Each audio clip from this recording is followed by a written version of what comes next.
டைடில் மட்டும்தான் நம்ம பார்க்க முடியும். பாருங்கள், நான் சொல்லியிருப்பேன் ஒரு விஷயத்தை சார்ந்து தான் இருக்குன்னு சொல்லுவாங்கல்ல, அதுக்கான உதாரணம் பாருங்கள். எக்ஸாம்பிள் இந்த கல்லிக்கீழே பாருங்கள், தெரியுதா?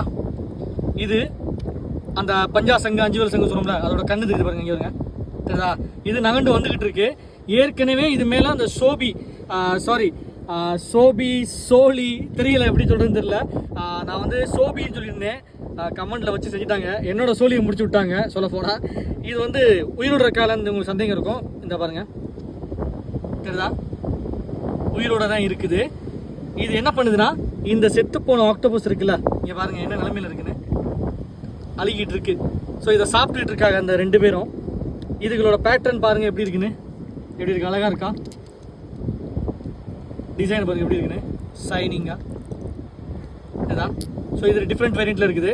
ஸோ இதுக்கு என்ன பண்ணிச்சுன்னா, அந்த ஆக்டோபஸ் செத்து போன ஆக்டோபஸை சாப்பிட்டுட்டு இருந்துச்சுங்க. ஸோ இவங்களை பார்க்கல எப்படி தெரியுதுல, நான் நிறைய வாட்டி காமிச்சிருப்பேன். ஸோ இவங்களை பார்க்கல எப்படி தெரியுதுல, இங்கே பாருங்க. ஸோ இவங்களும் அந்த ஆக்டோபஸ் இங்கே வராங்க. ஸோ இவங்களுக்கு சாப்பாடு ஆகிப்போச்சு. ஸோ இப்படி தான் கடலில் ஒன்றை சார்ந்து ஒன்றா வந்து இதுங்க இப்படி தான் இருக்குங்க. ஸோ இப்படி தான் வாழுதுங்க. ஸோ இதெல்லாம் பார்த்துக்கிறங்க. கடவுளோட படைப்பை பாருங்கள், ஒன்றை சார்ந்து ஒன்று தான் இருக்கணும். இந்த நேச்சரோட சைக்கிள் தான், நம்ம எதுவும் பண்ண முடியாது. அதுங்க சாப்பிட்டு இப்படி தான் பொழைச்சிக்கிட்டு இருக்குங்க. இந்த மாதிரி நகண்டு போய்கிட்டு இருக்கு, சாப்பிட்டுட்டு இருக்கோம். இதுவும் சாப்பிட்டுட்டு இருக்காங்க. ஸோ அப்படியே விட்டுருவோம். நீங்களும் சாப்பிட்டுக்கிறீங்க, இருந்தாங்க போங்க. ஓகே, இவங்க சாப்பாடு நம்ம கிடைக்க வேணாம். அடுத்த என்னென்ன கிடைக்குது பார்ப்போமா? லோட்டா இல்லை வாங்க, பாருங்க நகண்டு போயிட்டு இருக்கீங்க பாருங்க.